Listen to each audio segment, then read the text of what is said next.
제목으로 함께 말씀 나누기를 원합니다. 앞으로 동일한 주제로 총 3번 정도 말씀을 나누려고 합니다. 오늘은 그 첫 번째 시간입니다. 하나님께서 쓰시는 사람 누구인가 알아보고 또 내가 그 사람이 되어지기를 소망합니다. 첫 번째로 하나님께서 쓰시는 사람은 하나님께서 주신 비전을 품는 사람입니다. 그리고 창세기 12장 1절에 보니까 내가 내게 보여줄 땅으로 가라 라고 그렇게 말씀하고 있습니다. 하나님께서 아브라함에게 보여줄 땅이 있다고 하십니다. 비전을 제시하신 것입니다. 지금 아브라함의 눈에 보이는 땅은 없습니다. 보이지도 않고 만져지지도 않습니다. 갈 바를 알지 못하지만 오직 하나님께서 제시하신 비전을 붙잡고 나아가는 것입니다. 영어 성경에 보면 시제가 더욱 분명하게 잘 드러납니다. 떠나라, 그러면 보여줄 것이다. 떠나면 내가 너에게 알려줄 것이다. 지금 네가 떠나면 미래에 내가 너에게 알려줄 것이다. 그렇게 말씀합니다. 아브라함은 두려웠을 것입니다. 그리고 막막했을 것입니다. 그러나 그는 하나님이 주신 비전을 붙잡고 하나님의 말씀에 순종하였습니다. 이처럼 하나님이 쓰시는 사람은 하나님께서 주신 비전을 붙잡고 그리고 품는 사람입니다. 하나님은 우리 마음에 그분의 소원을 두고 일하시기 때문입니다. 우리 빌립보서 2장 13절 말씀 우리 같이 읽어보겠습니다. 너희 안에서 행하시는 이는 하나님이시니 자기의 기쁘신 뜻을 위하여 너희에게 소원을 두고 행하게 하시나니. 너희 안에서 행하시는 이는 하나님이시니 자기의 기쁘신 뜻을 위하여 너희에게 소원을 두고 행하게 하시나니 라고 말씀하고 있습니다. 우리 안에서 행하시는 이는 내가 아니라 하나님입니다. 그러므로 우리 안에 역사하고 우리 안에 일하시게 하는 분은 바로 하나님이시라는 것을 우리가 알고 있어야 한다는 것입니다. 하나님이 우리 마음에 계시는 사람은 하나님의 소원이 우리 마음에 있고 하나님은 하나님의 소원을 그분 자신에게 두기도 하지만 하나님의 사람들에게 그분의 소원을 맡기시고 두신다는 사실입니다. 하나님은 자신의 소원을 자기가 다 본인께서 이루시지만 그러나 반드시 사람 안에 그 소원을 두고 일하신다는 사실을 기억할 때 하나님은 사람을 통해서 하나님의 꿈을 이루어 가시고 하나님은 사람을 통해 하나님의 소원을 이루어 가신다는 것을 우리는 깨달을 수 있습니다. 이런 하나님의 소원을 가리켜서 우리는 비전이라고 합니다. 하나님의 소원, 그것이 우리의 비전입니다. 하나님께서는 각 사람에게 목표를 주십니다. 각 가정과 나라에도 하나님의 소원을 알게 해주시고 그것을 구하며 살 때 하나님께서는 나머지 모든 것들은 풍성하게 채워주시고 축복해 주신다는 사실입니다. 마태복음 6장 33절 말씀도 우리 같이 읽어보겠습니다. 그런즉 너희는 먼저 그의 나라와 그의 일을 구하라. 그리하면 이 모든 것을 너희에게 더하시리라. 여기도 시제가 분명합니다. 먼저 그의 나라와 그의 의를 구하라. 먼저 하라. 그러면 모든 것들을 줄 것이다. 지금 우리가 먼저 하나님 나라를 구하고 먼저 하나님의 뜻을 구하면 미래에 줄 것이다. 다 채워줄 것이다. 그렇게 말씀하고 있습니다. 아까 앞절에서도 하나님께서 아브라함에게 떠나라. 그리하면 보여줄 것이다. 라고 말씀하셨고 마태복음 6장 33절도 구하라. 그리하면 줄 것이다. 라고 하시지 않았습니까? 우선순위가 무엇이냐는 것입니다. 우리가 하나님 앞에 지켜야 할 우선순위, 따라야 할 말씀의 우선순위가 무엇인가?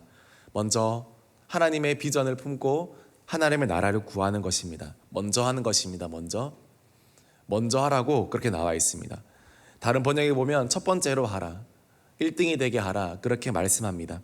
먼저 우리가 하나님의 나라를 구하면, 먼저 순종하면 그 다음에 두 번째, 세 번째, 네 번째는 하나님께서 도와주실 것이다. 하나님께서 채워주실 것이다. 하나님께서 보여주실 것이다. 그 말입니다. 이처럼 하나님의 비전은 우리 삶의 우선순위에서 맨 앞자리를 차지해야 합니다. 뒤로 미루어 두어서는 안 되는 일이며 가장 먼저 해야 하고 오늘 먼저 해야 할 일이라는 사실입니다. 그럴 때 우리의 미래는 하나님께서 보여줄 것이고 더하여 줄 것입니다. 이처럼 하나님께서 쓰시는 사람 첫 번째 조건은 하나님의 비전을 품고 하나님의 소원을 마음에 두고 살아가는 사람, 그 사람을 통해서 시작된다라는 것입니다. 두 번째로 하나님께서 쓰시는 사람은 대가를 지불하는 사람입니다. 오늘 아브라함은 고향 친척 집을 떠나라는 이 하나님의 말씀에 기꺼이 순종하며 떠났습니다. 당시 사회에서 고향 친척 집을 떠난다는 것은 생명을 거는 그런 일입니다. 연고가 없습니다. 마치 망망대해로 조각배 하나 타고 나가는 그런 심정과 같았을 것입니다. 그러나 아브라함은 하나님의 말씀에 순종하는 대가 지불을 기꺼이 해내는 것을 우리는 보게 됩니다. 정든 고향과 정든 육신의 아버지 집을 떠나 사명의 발걸음을 내딛는 것을 볼 때 우리는 그가 왜 믿음의 조상이라 불리는지 분명히 알 수 있게 되는 것입니다. 이 외에도 아브라함은 나중에 자신의 아들 이삭을 하나님께 번제로 바침으로써 다시 한번 하나님 앞에서 대가 지불하기를 서슴지 않는 믿음의 사람이라는 것을 드러내었습니다. 하나님은 이처럼 대가를 지불하는 사람들을 귀하게 보십니다. 하나님은 왜 우리로 하여금 대가를 지불하게 하실까요? 아브라함이 그 시험을 통과할 것이라는 것을 하나님은 알고 계셨을 텐데 왜 굳이 그런 무모하고 때로는 잔혹해 보이는 행동을 명령함으로써 아브라함으로 하여금 하나님도 뻔히 알고 있는 예측할 수 있는 상황을 마치 모른 척 하시면서 그런 상황으로 몰고 가셨을까요? 왜냐하면 그런 일들을 통하여서 하나님이 아니라 아브라함 자신에게 가장 큰 하나님을 사랑하는 그런 증거가 되고 자신의 믿음이 그것을 통하여서 대가 지불을 통하여서 성장하게 되기 때문입니다. 그리고 그 대가 지불을 함으로 말미암아 얼마나 하나님이 소중한 분이라는 것을 아브라함 자신이 몸소 깨달을 수 있기 때문입니다. 세상에 공짜는 없습니다. 우리의 구원도 공짜가 아닙니다. 우리 입장에서 볼 때는 공짜지만 하나님의 입장에서는 하나밖에 없는 그 외아들 예수 그리스도의 몸과 피를 찢어 가시면서까지 구원의 값을 지불하신 아주 가치 있는 것입니다. 우리는 믿음과 은혜라는 것들에 너무나 익숙해져 있습니다. 현대 시대에는 이 믿음과 은혜 이것이 마치 면죄부처럼 이용되어져서 우리는 은혜가 있으면 된다. 다 은혜다. 그렇게 세상 말로 퉁치고 넘어가려고 하는 모습들이 참 우리 믿음의 선조들에 비해서 너무나 많이 있는 것 같습니다. 참 믿음과 은혜는 너무나 소중한 것이지만 그러나 이것이 우리로 하여금 대가 지불을 하는 우리의 모습들을 위축되게 만든다거나 이것을 별 의미 없게 만든다거나 그렇게 된다면 이것들은 아마 잘못 사용되어지는 것일 것입니다. 대가를 지불해야만 우리가 귀한 것을 얻을 수 있다는 것을 깨달아야 한다는 것입니다. 건강한 교회, 복되고 아름다운 가정, 귀히 쓰임받는 것 등은 절대로 그냥 이루어지지 않습니다. 가만히 누워 있는다고 또 쉬기만 한다고 생각만 한다고 이루어지는 것이 아니라 거기에 합당한 대가가 먼저 지불되어야 합니다. 그 대가가 바로 십자가의 길이요 제자의 삶인 것입니다.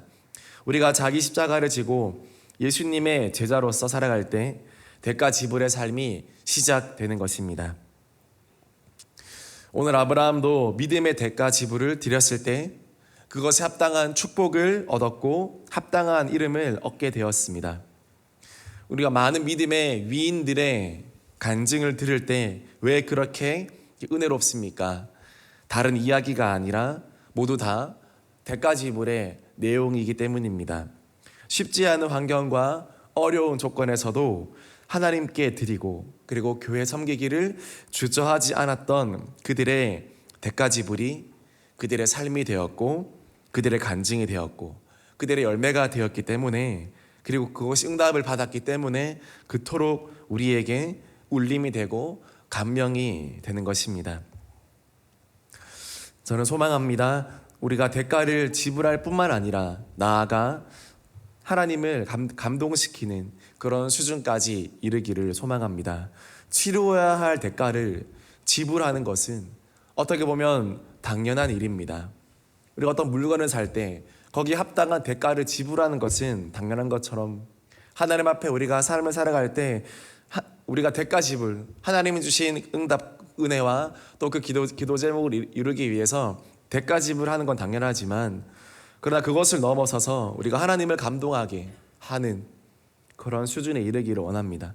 하나님이 일하시지 않을 수 없도록 만드는 그 사람이 되기를 원합니다. 우리 인생 어떻게 잘 살 수 있습니까? 하나님을 감동시키는 사람이 되면 될 줄 믿습니다. 하나님을 감동시키는 그 사람, 다윗도 그랬고 또 아브라함도 그랬습니다. 하나님의 마음을 움직였습니다.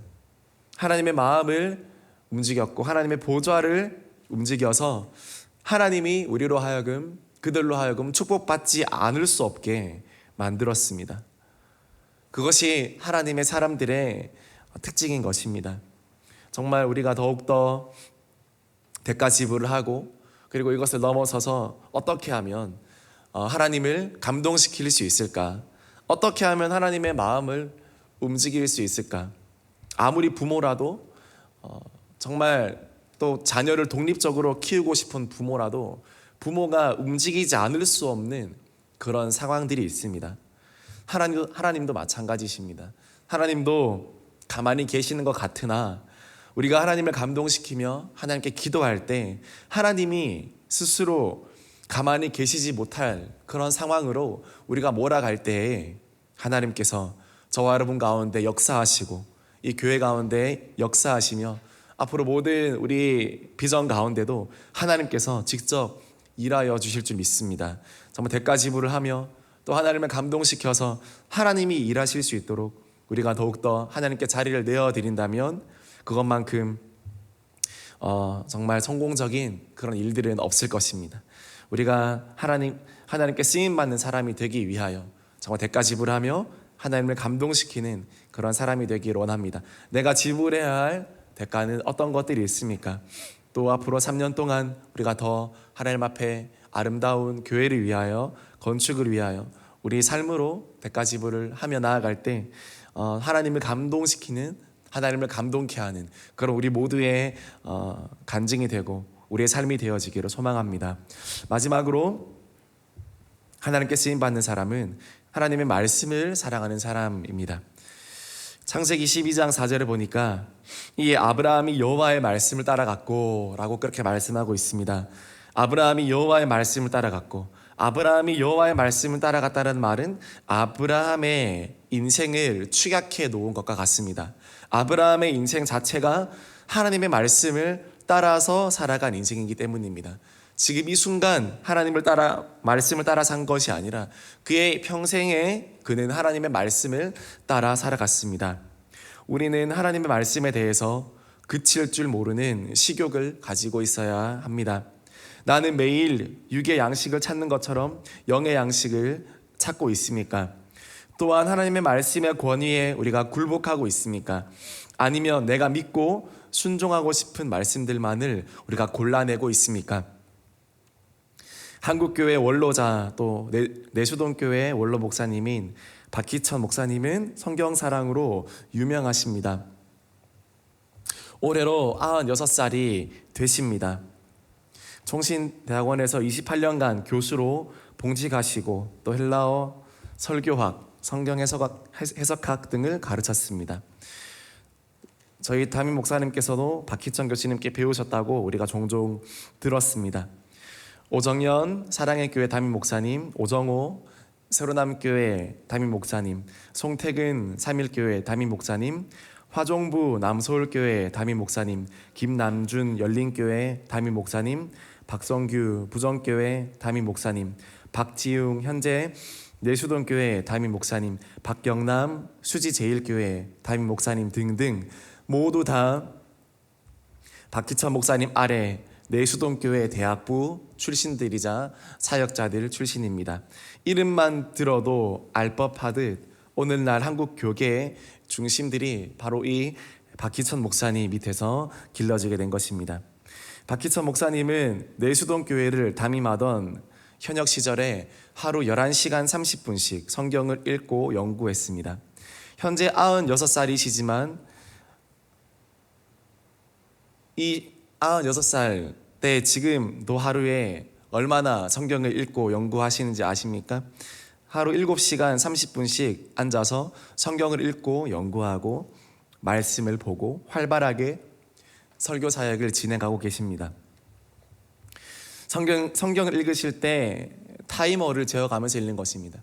앉고 일어설 때 시간을 재어가면서 내가 오늘도 시간을 채웠나 채우지 않았나.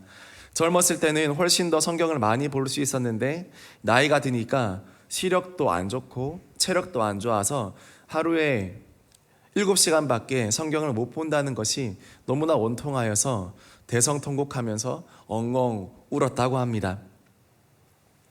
그러면서도 하시는 말씀은 성경이 태산이라면 나는 태산의 한 모퉁이를 손가락으로 긁다만 정도라고 느껴진다라고 그렇게 그는 고백합니다. 그렇게 성경을 사랑하면서 살아가니까 그를 따르는 많은 사람들도 성경의 사람, 말씀의 사람으로 세워져 간다는 것입니다. 오늘도 사람들은 방법을 찾고 있습니다. 그러나 하나님은 사람을 찾고 있습니다. 어떤 사람, 하나님 앞에 순종하는 사람, 하나님의 사람, 어떤 방법과 능력과 스킬의 사람이 아니라 하나님의 사람을 오늘도 하나님은 찾고 계시고 또 그 사람을 통해서 하나님께서 열매를 맺어 가신다는 것을 우리는 알 수 있습니다. 초대교회 교부이자 제롬이 말했습니다. 성경은 영적 갓난아이라도 전혀 빠져 죽을 염려 없이 안심하고 와서 마실 수 있을 정도로 얕은 물임과 동시에 성경학자라도 수영할 때 발이 전혀 바닥에 닿지 않을 정도로 깊은 물이라고 그렇게 말했습니다. 성경은 누구에게나 유익합니다. 초신자, 목회자 할 것 없이 성도, 목자, 리더 할 것 없이 누구에게나 성경은 마실 만한 물이고 누구에게나 풍성한 생수의 강인 줄 믿습니다. 오늘도 하나님의 사람, 또 하나님께서 쓰시는 사람은 바로 말씀의 사람, 성경의 사람인 줄 믿습니다. 예레미야 15장 16절에 다음과 같이 말씀하고 있습니다. 우리 같이 읽어보겠습니다. 만군의 하나님 여호와시여, 나는 주의 이름으로 일컬음을 받는 자라. 내가 주의 말씀을 얻어 먹었사오니 주의 말씀은 내게 기쁨과 내 마음의 즐거움이오나. 매일 말씀을 가까이 하기를 소망합니다. 우리가 먼저 큐티하고 먼저 말씀 읽기를 소망합니다. 요즘 얼마나 잘 되어 있습니까? 오고 가며 들으면서 말씀을 늘 가까이 하고 하루의 말씀의 분량을 채워서 내 영의 양식이 줄어들지 않도록 그렇게 건강하게 하루하루 주님의 말씀과 독대하기 원합니다. 말씀을 먹어야 우리의 삶이 풍성해집니다. 또 말씀 붙들어야 우리가 기도할 수 있습니다. 말씀과 기도가 우리의 삶을 풍성하게 함을 믿고 오늘도 말씀과 기도 가운데 먼저 승리하는 저와 여러분들이 되어지기로 소망합니다. 말씀 마무리합니다. 하나님께서 쓰시는 사람, 첫 번째는 하나님께서 주신 비전을 품는 사람입니다. 두 번째로 대가를 지불하는 사람입니다. 세 번째로 하나님의 말씀을 사랑하는 사람입니다. 우리 모두가 이런 사람이 되어서 하나님께 귀하게 쓰임받게 되어지기를 주님의 이름으로 축복합니다.